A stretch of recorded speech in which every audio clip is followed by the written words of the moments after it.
So, sumama sa akin to mag-gym para kumain din. We finally tried it. In Japanese food here at Tenya, Soba and Udon.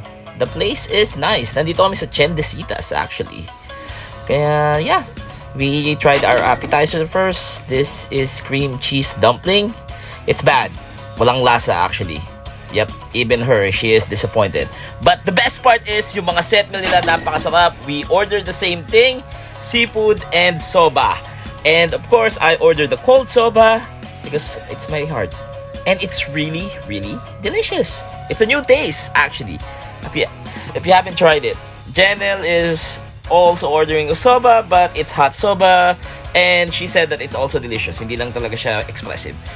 Anyway, I tried all the fish and the vegetables in the basket. Everything seems so fresh. Everything seems so good. And the fake crab as well is also good. And yeah, ang tagal namin kainin to dahil madami siya. Busog na busog ka after nito. Janelle is enjoying the dipping sauce so much. And she really loves the soba here. I also love the soba here. Wish you were here guys and na food coma na kami. Bye-bye.